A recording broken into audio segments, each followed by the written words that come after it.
नमस्कार साथियों, स्वागत है आप सभी का विद्या कसम किस यूट्यूब चैनल पर, जहां हम लोग एमपीपीएससी प्रीलिम्स 2024 की एक सीरीज की बात कर रहे हैं जिसका नाम है मध्य प्रदेश स्पेशल सीरीज। जिसमें 15 दिन 15 वीडियो की चर्चा हम लोगों ने की है। तो ये सफलता के 15 वीडियो हो सकते हैं आपके लिए। इस वीडियो सीरीज का ये छठवां लेक्चर आपके सामने, जिसका टॉपिक है मध्य प्रदेश के राष्ट्रीय उद्यान और अभ्यारण्य। ये कहा जा सकता है कि इससे हर बार प्रश्न आते हैं, तो इससे बहुत प्रश्न आएंगे। और अगर आपने हमारे बाकी के 5 लेक्चर्स नहीं देखे हैं तो आप डिस्क्रिप्शन में जाकर लिंक से इनको देख सकते हैं। चलिए बिना देरी करे हुए आगे बढ़ते हैं। तो हम लोग पहले ये देखना चाहेंगे कि मध्य प्रदेश में राष्ट्रीय उद्यान क्या होते हैं। तो देखो, आपको ये पता होना चाहिए कि मध्य प्रदेश के अंतर्गत वन संपदा और वन्य जीव बहुत अधिक मात्रा में पाए जाते हैं, यानी कि ये संपन्न राज्य है। तो जब जहाँ वन्य जीव और वन संपदा होगी तो वहाँ प्राकृतिक आवास भी उपलब्ध कराने होंगे, इसलिए सरकारें क्या करती है, राष्ट्रीय उद्यान एवं अभ्यारण्य स्थापित कर देती हैं। अब राष्ट्रीय पार्क की बात की जाए तो क्या होता है, तो वन्य जीव अभ्यारण्य या वन्य जीव संरक्षण अधिनियम 1972 की जो धारा 35 है उसमें लिखा हुआ है कि ऐसा कोई भी क्षेत्र जो राज्य संसाधन द्वारा या राज्य शासन के द्वारा राष्ट्रीय उद्यान घोषित कर दिया जाएगा उसे राष्ट्रीय पार्क कहा जाएगा। राष्ट्रीय पार्क या नेशनल पार्क के अंतर्गत मानव के जो क्रियाकलाप होते हैं उन पर प्रतिबंध लगाया जाता है, पशुओं को चराने पर प्रतिबंध होता है, और सामान्यतः देखा जाएगा तो ये आरक्षित वनों में पाए जाते हैं। ऐसी परिभाषा हम लोग देखते हैं अभ्यारण्य की। तो अभ्यारण्य भी वन्यजीव संरक्षण अधिनियम 1972 की धारा 26 के अंतर्गत लिखे गए। इसमें भी राज्य को शक्ति प्राप्त है कि वो विशिष्ट प्रजाति के आधार पर किसी भी क्षेत्र को अभ्यारण्य घोषित कर दे। अभ्यारण्यों में एक फायदा ये होता है कि इसमें मानवीय क्रियाकलापों की अनुमति प्राप्त हो जाती है। पशुओं को चराना हो तो एक निश्चित एरिया तक चराया जा सकता है और संरक्षित वनों में इसको देखा जाता है। एमपी का इस समय सबसे विवादित प्रश्न ये है कि राष्ट्रीय उद्यानों की संख्या कितनी है। देखो, यहाँ मैंने 11 इसलिए लिखा, 12 इसलिए लिखा है क्योंकि 11 हमारे बन चुके हैं, एक प्रस्तावित है। जो प्रस्तावित है उसका नाम है ओमकारेश्वर, और ये खंडवा में है ना। लेकिन ये केवल खंडवा में लोगों को केवल दिख रहा है, ये कहीं कागजों में ही केवल दिखता है, ये दिखा बना कहीं भी नहीं है। तो आपको ध्यान रखना है कि 11 आपके बन चुके हैं और टोटल संख्या कितनी है, 12 है ना। इनमें से यदि बात की जाएगी तो 6 राष्ट्रीय उद्यान जैसे कान्हा किसली, बांधवगढ़, पन्ना, पेंच, सतपुड़ा, संजय राष्ट्रीय उद्यान, तथा 2 वन्यजीव अभ्यारण्य जैसे रातापानी वन्यजीव अभ्यारण्य जो रायसेन में है, और यानी दुर्गावती, ये दुर्गावती लिखा हुआ, ये दुर्गावती को 2022-23 में प्रोजेक्ट टाइगर घोषित कर दिया गया है ना। तो आपको हो सकता है इस बार ये क्वेश्चन यहाँ से मिल जाए। अगर हम लोग बात करें कि प्रोजेक्ट टाइगर होता क्या है, तो प्रोजेक्ट टाइगर टाइगर्स की रक्षा करने के लिए बनाया गया, जैसे सेव टाइगर सेव लाइफ की बात कर सकते हैं ना। विश्व के स्तर पर अगर देखा जाएगा तो प्रोजेक्ट टाइगर के जनक कौन है, तो गैनी मैनफोर्ड माने जाते हैं। भारत में प्रोजेक्ट टाइगर के जनक कौन है, तो ये कहा जाता है कि भारत में प्रोजेक्ट टाइगर के जनक कैलाश सांखला हैं।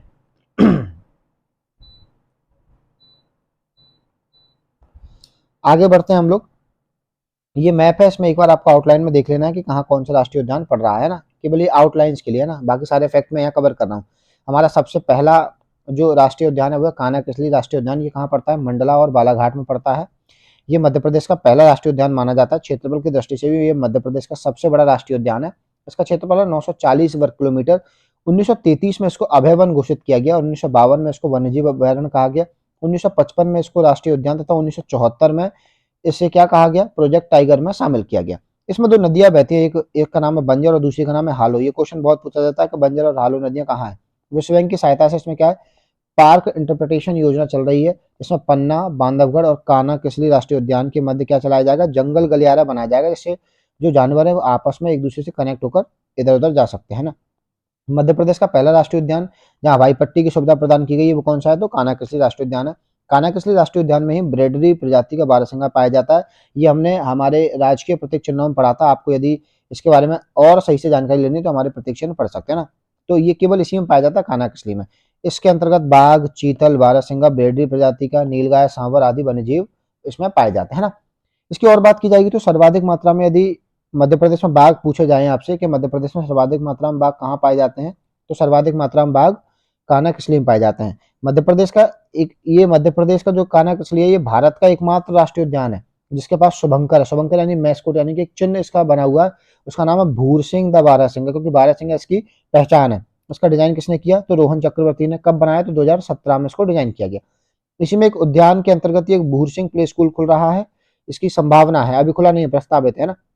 इसमें बैगा महिलाएं गाइड का काम करती हैं, यानी कि जब भी कोई पर्यटक आता है तो उसको ये घुमाने का कार्य करती हैं। सूर्यास्त पॉइंट और बमनी दादर पॉइंट ये इसी उद्यान का एक स्थान पाया जाता है, इसको पर्यटक स्थल कहा जाता है। बंजर और स्वर्ण नदियां भी यहीं बहती हैं। दूसरा कार्बन फ्लक्स टावर यहाँ प्रस्तावित है। पहला कहाँ बना हुआ है, तो बैतूल के तावड़ी जिले में बना हुआ है ना।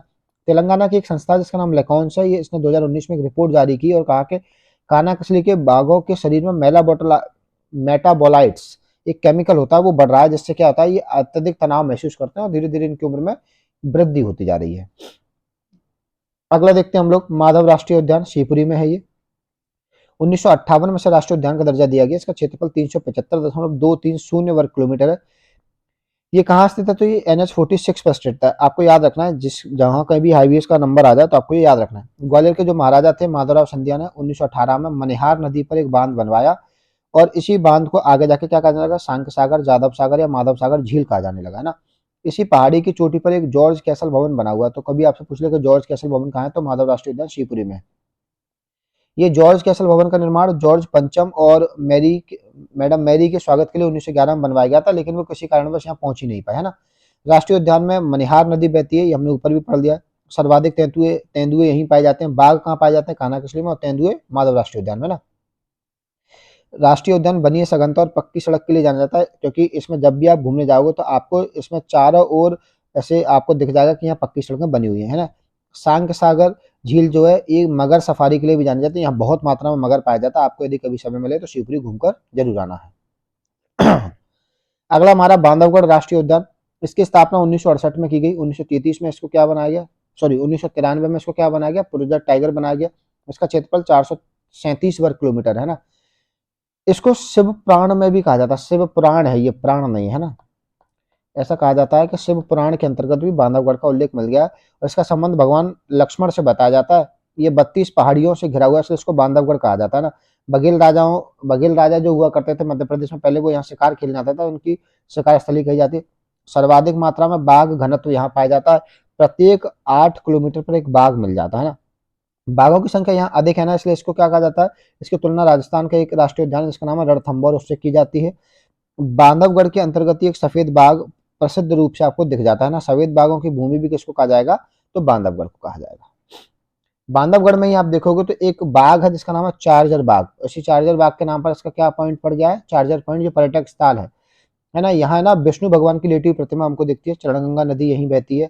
गौर पुनर्वास योजना यहाँ मिल जाती है। हाथियों के निवास करने के स्थान के रूप में भी इसको मान्यता प्रदान की गई है।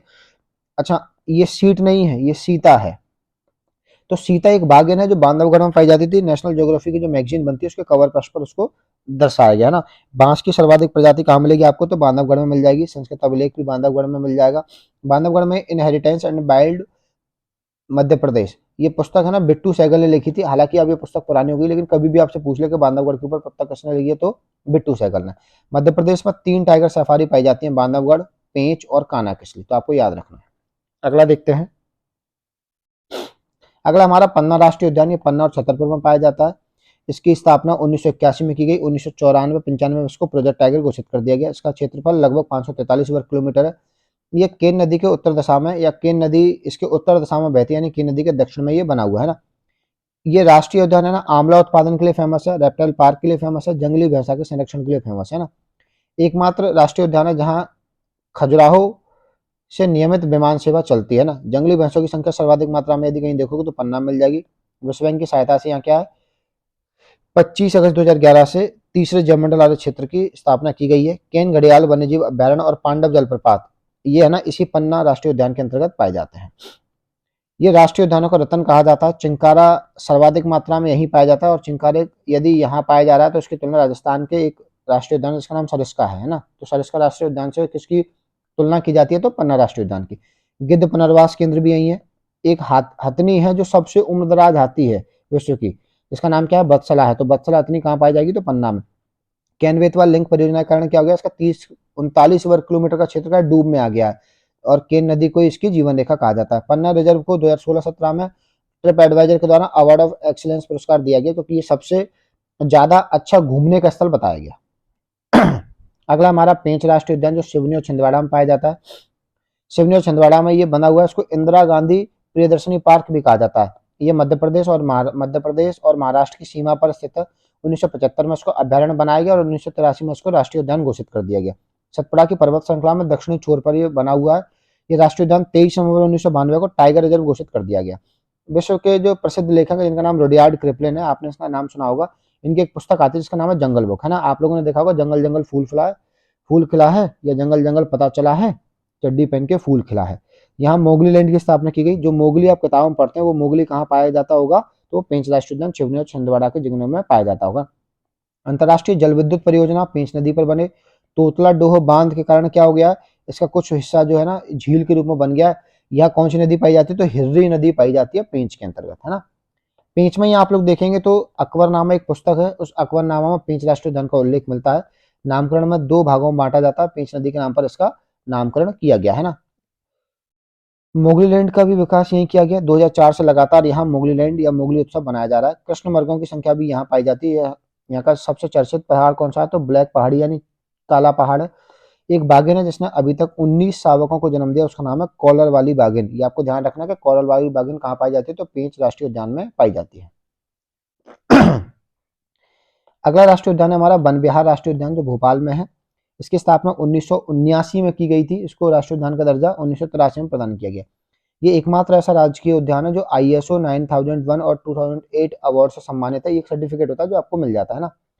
सर्प उद्यान के लिए भी कौन सा प्रमुख है, तो वन विहार है। वन विहार को ही सर्प उद्यान कहा जाता है। आधुनिक चिड़ियाघर के रूप में इसको विकसित करने की मान्यता मिल गई है। वन्य प्राणियों को गोद लेने की प्रथा भी इसी से प्रारंभ की गई। 2008 में यहाँ से वन्य प्राणी गोद लेने की प्रथा चालू की गई। वर्ल्ड इंटरप्रिटेशन पार्क भी वन विहार भोपाल में बना हुआ है, और वन विहार में ही जूनागढ़ चिड़ियाघर गुजरात से सिंह को लाने का प्रयास किया जा रहा है।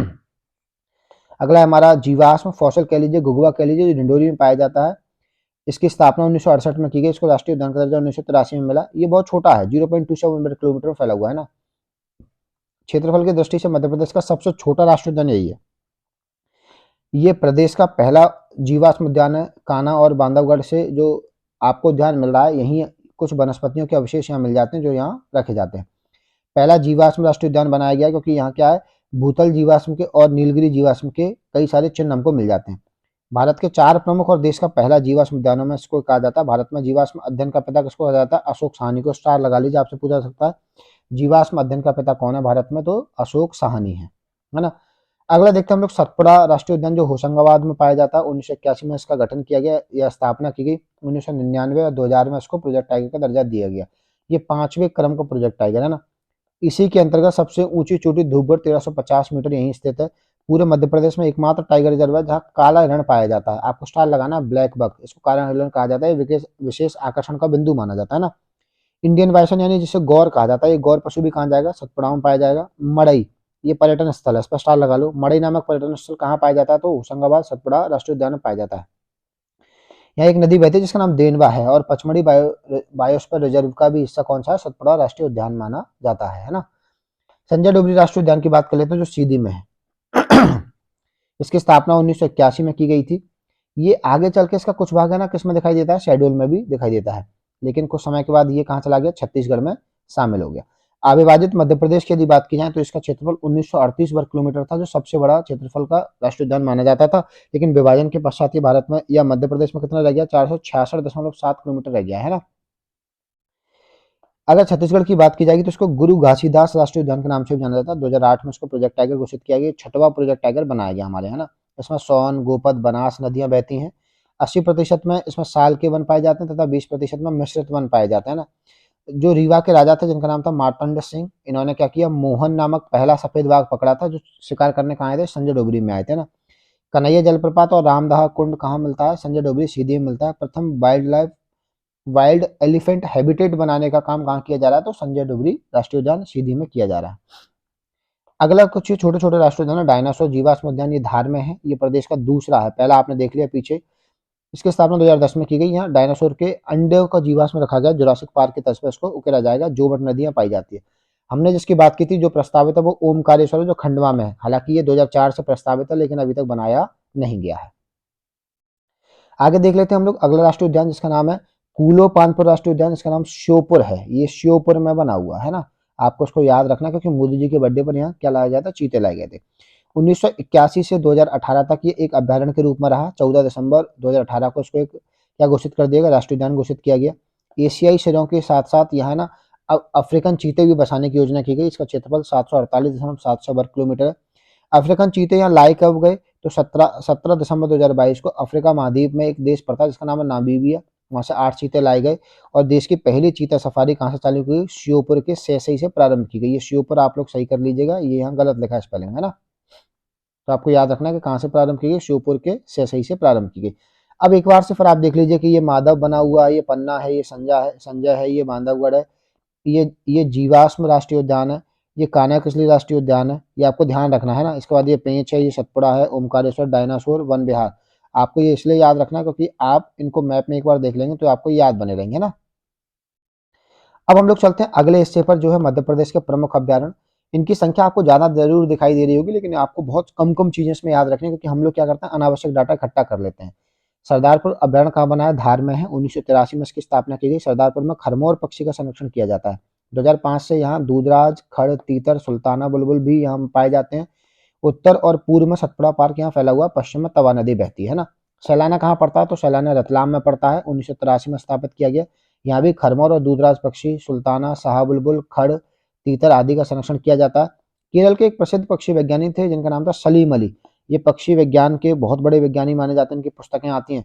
तो इन्होंने अपनी पुस्तकों में 89 पक्षी की प्रजातियों का उल्लेख कर दिया है ना। नौरादेई अभ्यारण्य की बात करते हैं। सागर जिले में स्थित है। ये प्रदेश का सबसे बड़ा अभ्यारण्य है। 1194.67 वर्ग किलोमीटर का है। ये सागर, दमोह, नरसिंहपुर और रायसेन जिले में फैला हुआ है। इसकी स्थापना 1975 में की गई थी।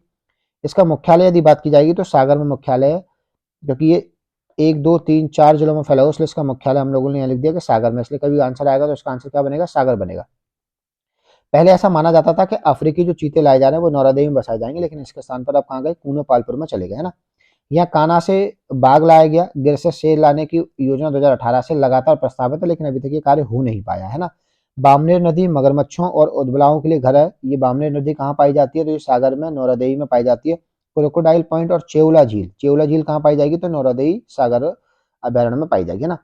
अगले अभ्यारण्य की बात करते हैं, रालामंडल अभ्यारण्य की। ये प्रदेश का सबसे छोटा अभ्यारण्य है। 2.34 वर्ग किलोमीटर का। इसकी स्थापना 1989 में की गई। ये स्टार का बिंदु है। प्रदेश का जो पहला लोमड़ी संरक्षण केंद्र था 2017 में, यहाँ कहाँ खोला गया? इंदौर के रालामंडल में। प्रदेश का पहला वन्य जीव जागरूकता केंद्र किसे बनाया गया? तो रालामंडल इंदौर को बनाया गया। आपको ये याद रखना है ना। मध्य प्रदेश का दूसरा तितली घर कहाँ बनाया गया? तो ये भी रालामंडल इंदौर में। बेम्बू सेटम नामक बांस उत्पादन का केंद्र कहाँ स्थापित है? तो रालामंडल इंदौर में।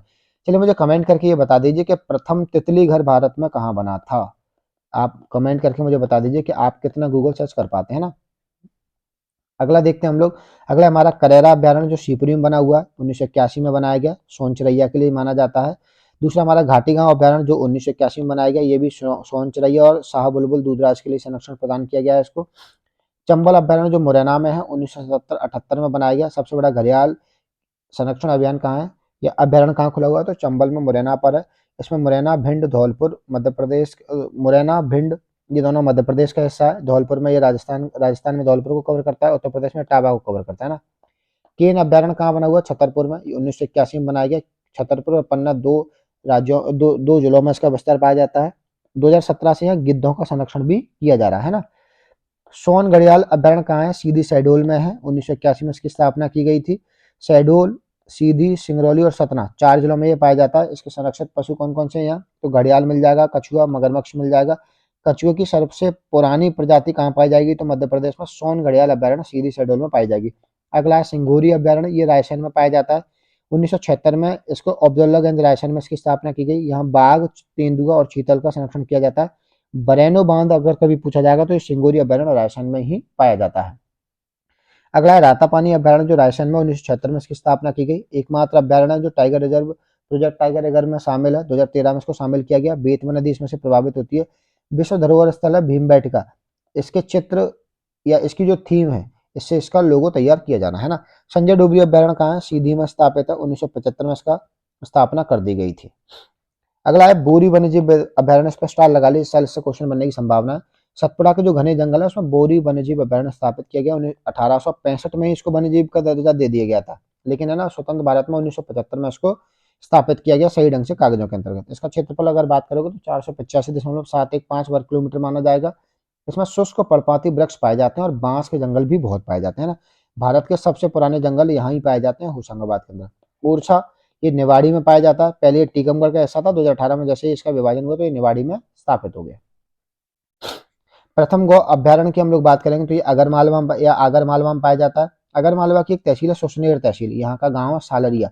यहाँ में ये केवल देश की ही नहीं है, ये पूरे विश्व का पहला कामधेनु गौ अभ्यारण्य की स्थापना की गई। यहाँ गाय से प्राप्त होने वाले गोबर, गौमूत्र, पंचगव्य आदियों का इस्तेमाल करके क्या किया जाएगा, शोध किया जाएगा, है ना। इसका क्षेत्रफल 472.63 हेक्टेयर का है। 27 सितंबर 2017 को 11 गायों की पूजा करके इसका उद्घाटन यहाँ से कर दिया गया। पचमढ़ी अभ्यारण्य कहाँ पाया जाता है, तो होशंगाबाद में, होशंगाबाद जिले में स्थित है। इसको मध्य प्रदेश का प्रमुख पर्यटन स्थल यहाँ पाया जाता है ना। पचमढ़ी अपने आप में एक पर्यटन स्थल है। खिवनी अभ्यारण्य ये देवास और सीहोर में पाया जाता है। इसमें बहने वाली नदी कौन सी है, जामनेर है। जामनेर नर्मदा की सहायक नदी है ना। जामनेर के अंतर्गत फॉरेस्ट का बंगला, कभी न सूखने वाला बाल गंगा नामक कुंड पाया जाता है। इस कुंड के किनारे प्राचीन शिव मंदिर बना हुआ है। नरसिंहगढ़ का अभ्यारण्य राजगढ़ में है। इसमें एक तालाब पाया जाता है, इसका नाम है चिड़ीको, और चिड़ीको ही मालवा का कश्मीर कहा जाता है। ये पॉइंट आपको याद रखना है। गंगोह अभ्यारण्य की बात करेंगे तो गंगोह अभ्यारण्य जंगली भैंसों के लिए बना हुआ है। कहाँ है, पन्ना के अंतर्गत। अन्य अभ्यारण्यों की बात कर लेते हैं। गांधी सागर अभ्यारण्य मंदसौर में है। पनपथा अभ्यारण्य उमरिया में है। वीरांगना दुर्गावती ये दमोह में है। मोगली पेच अभ्यारण्य ये सिवनी और छिंदवाड़ा में है। बगदरा सीधी में है। फैन मिनीकोर अभ्यारण्य मंडला में है। अब ये कुछ प्रस्तावित हैं जो कई समय से प्रस्तावित है ना। जमुना देवी अभ्यारण्य धार में है। राष्ट्रपिता महात्मा गांधी अभ्यारण्य बुरहानपुर में है। अहिल्याबाई होलकर अभ्यारण्य इंदौर में है। माधवराज सिंधिया अभ्यारण्य कहाँ है, श्योपुर में है। सरदार वल्लभ भाई पटेल अभ्यारण्य सीहोर में है। संजय गांधी अभ्यारण्य छिंदवाड़ा। दलपत शाह अभ्यारण्य मंडला में है। राजेंद्र प्रसाद अभ्यारण्य हरदा में है। इंदिरा गांधी अभ्यारण्य नरसिंहपुर में है। भीमराव अंबेडकर अभ्यारण्य सागर में है। ओंकारेश्वर अभ्यारण्य खंडवा में है। अगला देखते हैं कि कालीभीत अभ्यारण्य कहाँ है, बैतूल में है। मयूर या कट्ठीवाड़ा, आपको ये कट्ठीवाड़ा के नाम से ज्यादा मिलता है ना, अलीराजपुर में है। सुरमैनी अभ्यारण्य खंडवा में है। मंदाता अभ्यारण्य खंडवा में। बसावन मामा गौ अभ्यारण्य कहाँ बना हुआ है, ये रीवा में बना हुआ है। तो आपको इनमें से कुछ कुछ नाम आपको याद कर लें। ये मैप है, यहाँ आप लोग देख लीजिए कि कूनापालपुर है, ये घाटी गांव, ये करेरा, माधव, गांधी सागर, सरदार सागर, खियोनी, बनबिहार, नरसिंहगढ़, सिंगूरी, रातापानी, सतपुड़ा, पेंच, काना, फेन, बांधवगढ़, संजय, सोन, ये आपको यहाँ मैप में दिख जाएंगे, एक बार इसको देख लेना, है ना। जैव मंडल आरक्षित क्षेत्रों की बात कर लेते हैं। यहाँ से क्वेश्चन हिस्सा लाने की संभावना 101% है, आप ये मान लीजिए, है ना। तो जैव मंडल आरक्षित क्षेत्र कौन कौन से हैं, तो मध्य प्रदेश के अंतर्गत 3 जैव मंडल आरक्षित क्षेत्र है। पहला कौन सा है, पचमढ़ी, जिसको 1999 में घोषित किया गया। कहाँ पाया जाता है, होशंगाबाद में। इसमें 2 अभ्यारण्य शामिल है ना। पहला तो राष्ट्रीय सतपुड़ा राष्ट्रीय उद्यान शामिल है। दूसरा बोरी घाटी अभ्यारण्य शामिल है। इसमें सबसे बड़ी और उड़ने वाली गिलहरी आती है। 2009 में इसको यूनेस्को की सूची में शामिल किया गया। अमरकंटक का अचानक मार है, जो 2005 में इसमें शामिल था, मतलब 2005 में इसको घोषित किया गया। मध्य प्रदेश छत्तीसगढ़ में ये पाया जाता है। सारस के यहाँ पाया जाता है। यूनेस्को ने इसको कब नोटिफाई किया, तो 2012 में। ये स्थापना इसकी कब हो गई थी, 2005 में। नोटिफाई कब हुआ, 2012 में। सबसे लेटेस्ट यदि कोई देखा जाएगा तो पन्ना जैव मंडल आरक्षित क्षेत्र, जो 2011 में निर्मित किया गया था। ये पन्ना और छतरपुर में पाया जाता है। केन नदी इसके बीचों बीच से निकलती है। गंगऊ केन अभ्यारण्य इसमें आता है। पन्ना राष्ट्रीय उद्यान भी इसमें आता है। 2020 में इसको यूनेस्को ने नोटिफाई किया है। इसलिए आपको याद रखना है कि सबसे पहले पचमढ़ी किया गया 2009 में, फिर अमरकंटक किया गया 2012 में, फिर पन्ना किया गया 2020 में। अब हम लोग बात कर लेंगे कुछ महत्वपूर्ण तथ्यों की, जहाँ से क्वेश्चन हर साल बनते हैं। भारत का पहला गौ अभ्यारण्य कहाँ है, तो हम ये पढ़ चुके हैं। आगर मालवा के सुसनेर तहसील के अंतर्गत आप देखोगे तो सालरिया जिला में, है ना। सरदारपुर धार और सैलाना ये दोनों खरमोर पक्षी के लिए। करेरा शिवपुरी और घाटी गांव ये अपने आप में सोन चिड़ैया के लिए। चंबल का मुरैना, केन छतरपुर, सोन सीधी शेड्यूल वाला ये घड़ियाल संरक्षण के लिए। प्रदेश का राष्ट्रीय पक्षी कौन सा है, दूधराज, इसके लिए सरदारपुर अभ्यारण्य धार और सैलाना अभ्यारण्य रतलाम बना हुआ है। प्रदेश में सर्वाधिक पाया जाने वाला पशु कौन सा है, तो ये चीतल है। प्रदेश के सबसे छोटा पक्षी कौन सा है, तो फूलचुकी है। तथा सबसे ऊंची या सबसे ऊंचा पक्षी कौन सा है, तो सारस। ये दोनों मध्य प्रदेश में पाए जाते हैं ना। गिद्ध गणना 2021 में की गई, जो 9,408 गिद्ध पाए गए, लेकिन वर्तमान में ऐसा कहा जाता है 12 से 13,000 गिद्ध हो चुके हैं, लेकिन इसकी गणना अभी ऑफिशियल रूप से नहीं आई है ना। मध्य प्रदेश को गिद्धों का राज्य भी कहा जाता है, और सर्वाधिक मात्रा में यदि गिद्ध देखे जाएंगे तो ये पन्ना में सबसे ज्यादा पाए जाते हैं। कलियासोत तो डैल एक भोपाल में बना हुआ नगर वन है ना। आपसे कभी ये पूछ ले, बसावन मामा अभ्यारण्य कहाँ है, गोवंश के लिए ये रीवा में प्रस्तावित है। मध्य प्रदेश पर्यावरण न्यायालय की स्थापना भोपाल में की गई है। सतना जिले के मुकुंदपुर में चिड़ियाघर और रेस्क्यू सेंटर की स्थापना की जाएगी। 2016 में मध्य प्रदेश के सतना के मुकुंदपुर के महाराजा मार्तंड सिंह जूदेव ने व्हाइट टाइगर सफारी की स्थापना की। ये पहली सफारी है। इसमें क्या है, विंध्या नामक सफेद वागिन को वन विहार से पुनर्वासित किया गया, और वर्तमान में कानन पेडरी बिलासपुर से सोनम और गोपी नामक 2 सफेद वाघ लाकर भिलाई से पुनर्वासित किए गए हैं, है ना। मध्य प्रदेश प्रदूषण नियंत्रण बोर्ड की स्थापना 1974 में की गई, जो जल प्रदूषण निवारण और नियंत्रण अधिनियम 1973 या 74 के अधिनियम के अंतर्गत कार्य करता है। यानी कि आपसे पूछा जाएगा मध्य प्रदेश प्रदूषण निगम बोर्ड की स्थापना कब की गई, तो 1974 में। किस अधिनियम के द्वारा, जल प्रदूषण निवारक एवं नियंत्रण अधिनियम 1974। आपदा प्रबंधन की संस्था कहाँ स्थापित है, भोपाल में कब की गई, तो 19 नवंबर 1987 को स्थापित की गई। अगले फैक्ट देख लेते हैं। इफ्को की स्थापना 5 जून 1981 को की गई। मध्य प्रदेश जैव प्रौद्योगिकी परिषद की स्थापना 2003 में की गई। जैव विविधता विभाग की स्थापना 2001 में की गई। मध्य प्रदेश जैव विविधता स्थापना अधिनियम 2011 के तहत 11 अप्रैल को 2005 में इस बोर्ड की स्थापना की गई है ना। जैव विविधता प्रशिक्षण केंद्र ताला उमरिया में है। मध्य प्रदेश में सर्वाधिक मात्रा में तेंदुए पाए जाते हैं, है ना। इनकी संख्या हम लोगों ने वहां लिख दिया आपको अलग से, है ना। मध्य प्रदेश टाइगर फाउंडेशन की स्थापना 1997 में की गई। आपको टाइगर फाउंडेशन और प्रोजेक्ट टाइगर दोनों में अंतर समझ के रखना है। प्रोजेक्ट टाइगर 1974 में है और टाइगर फाउंडेशन 1997 में, है ना। मध्य प्रदेश राज्य वन विकास निगम की स्थापना कब की गई, 24 जुलाई 1975 को। लघु वनपज सहकारी संघ की स्थापना 1984 को। बांस मिशन की स्थापना या बांस मिशन कब चालू हुआ, तो 2013 के अंतर्गत। और इको पर्यटन विकास बोर्ड की स्थापना 12 जुलाई 2005 को की गई। अब ये कुछ पिछले पन्नों में या पिछले वर्ष समाचार पत्रों में आपको देखा गया। देश का पहला जियोलॉजिकल पार्क कहाँ बना है, जबलपुर में नर्मदा नदी के किनारे बनाया गया। ये 35 करोड़ की लागत से 5 किलोमीटर क्षेत्र में बनाया जाएगा। मध्य प्रदेश में भेड़ियों की संख्या सर्वाधिक मात्रा में पाई गई, इसलिए मध्य प्रदेश का अगला नाम वुल्फ स्टेट हो जाता है ना। देश में सर्वाधिक भेड़ियों की संख्या जो पाई जाती है वो मध्य प्रदेश में कितनी है, 727 है। पहली बार मध्य प्रदेश में पेंगोलिन नामक जीव की रेडियो टैगिंग की गई। ये अति लुप्त प्राय प्रजाति का जीव है। ये भारतीय पेंगोलिन का संरक्षण विशेष रूप से की जाने वाली पहल है। वन विभाग और वाइल्ड लाइफ कंजर्वेशन ट्रस्ट ने इसकी स्थापना करने का प्रयास किया है और एक संयुक्त एक परियोजना बनाई है। कुछ महत्वपूर्ण तथ्य मैं आपको कानूनों से संबंधित बता देता हूं जो पर्यावरण से संबंधित है। इससे क्वेश्चन हर साल आता है, एक कम से कम एक आएगा ना। भारतीय वन अधिनियम, वन्य जीव ने ध्यान रखना है आपको, ये गलती हर बार हम लोग करते हैं ना। भारतीय वन अधिनियम 1927, वन्य जीव संरक्षण अधिनियम 1972, इसको ध्यान रखना है। केवल वन लिखा होगा तो 27 है और वन्य जीव संरक्षण तो 72 है। और वन संरक्षण 1980, पर्यावरण संरक्षण अधिनियम 1986, तेंदुपत्ता अधिनियम 1964। आपको ये याद रखना है। आज का वीडियो आपको कैसा लगा ये हमें जरूर कमेंट में बताएं। आप हमारे वीडियोस को लगातार देखने के लिए हमको यूट्यूब पर फॉलो कर सकते हैं। यूट्यूब पर सब्सक्राइब करें और बेल आइकन दबाएं, जिससे आपको हमारे नए वीडियो की जानकारी सबसे पहले मिल जाएगी। यदि आप रील्स के माध्यम से और शॉर्ट्स के माध्यम से जरूरी करंट अफेयर्स पाना चाहते हैं तो आप हमको इंस्टाग्राम पर विद्या कसम नामक हैंडल्स पर हमको फॉलो कर सकते हैं। वहां से आपको अनेक जानकारियां मिल जाएंगी।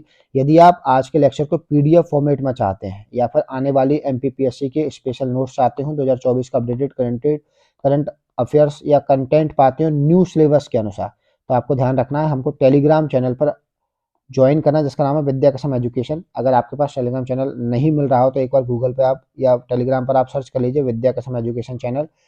अगर फिर भी आपको नहीं मिल रहा तो आप इंस्टाग्राम पर हमको सर्च करके वहाँ डीएम कर सकते हैं, मैं आपको ये लिंक प्रोवाइड करा दूंगा। यहाँ आपको ज़्यादा से ज़्यादा एमसीक्यू और बाकी सारी चीज़ें मिलना स्टार्ट हो जाएंगे। तो आज का लेक्चर आपको कैसा लगा, आज के लेक्चर के लिए आपको